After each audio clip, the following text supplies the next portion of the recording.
Soomaaliya wax badan oo ka dayacmay way jiraan walaakiin waxay ku guuleysatay markii wax dhacaan inay mid tahay oo ay isu taagto waxa oo ay kala qaybsanayn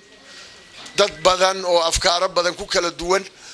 ba markay dibad joogaan iyo markay gudaha joogaan ba markii wax dhacaan mid ah waxa kale oo jira meesha joogi mayno waa la socdaa aad iyo aad ba maaragtay waad aragteeno hadda Soomaaliya marar waxaan isiraahdaa geeridu malaasaatan ma ahaan jirin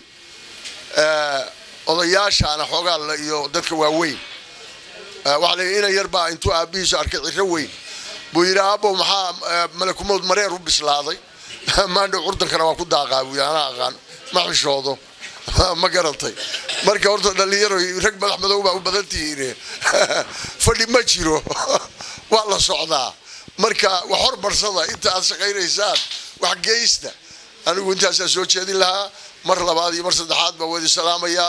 dadka badankiisu dhakhtarey u yimaadeen laakiin adoo dhakhtar u yimi waa lagu daawoobaa wax bixinta lagu daawoobaa waxa nin noo sheegayay arrin mucjiso ah Masar ka dhacday dhexdeeda nin odaya kansar ku dhacay baa la yiri markaasuu u diyaar garoobay inuu dhakhtar weyn aado meel kale wax ku taraysa ma jirtaa la yiri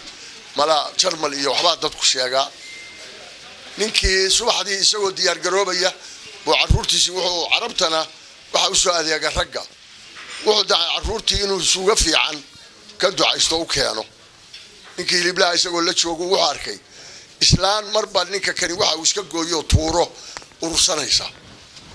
eeda maxaa dhacay buu yiri waxa kan maxaad ku falaysaa dhulka ku dhacayo ninkani ma uu iska gooyay waxay tiri yatiim baan hayaayo bilba iyo suuga arag marka waxaan ka deeyaa maraq yar iyo bal wax suuga inay ka uriyaan bas halkan is soo taag buu yiri ninkii wuxuu ku yiri hal sano 2 kiilo oo rukuna lacagteeda ii sheeg waa uu sheegay lacagtii buu shubay wuxuu yiri hal sano 2 kiilo halka uga qaadaysa ninkii waa noqday caruurtiisi markuu u tagay reerkii ba waxa la yiri wajigaagu waa bedelan yahay maxaad samaysaa ilaahay amarkii ninkii kasarkii waa laga waayay ala kulli xaal